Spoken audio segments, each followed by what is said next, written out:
বিদেশে রপ্তানি করার প্রক্রিয়া শুরু হয়েছে মালদার আম। এবছর হিমসাগর প্রজাতির আম বিদেশে পাঠানো হচ্ছে। ইতিমধ্যে আম পাঠানোর প্রস্তুতি শুরু হয়েছে। গত 2 বছর আগে মালদাহের আম বিদেশে রপ্তানি হয়েছিল। বিভিন্ন কারণে গত বছর মালদাহের আম বিদেশে পাঠানো সম্ভব হয়নি।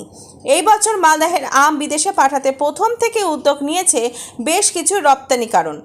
তাদের প্রচেষ্টাতেই মালদাহের আমের গুণগত মান যাচাই করা ভালো আম বিদেশে পাঠানোর উদ্যোগ গ্রহণ করা হয়েছে।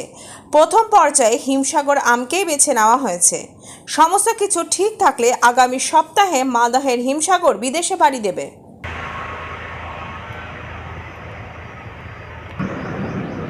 এই খবরটি প্রস্তুত করছেন জগদম্বা জ্যোতিষ কেন্দ্র, বিবেকানন্দ স্কুলের পাশে, মালদা এবং city driving school, Ramakrishna mission road, Malda.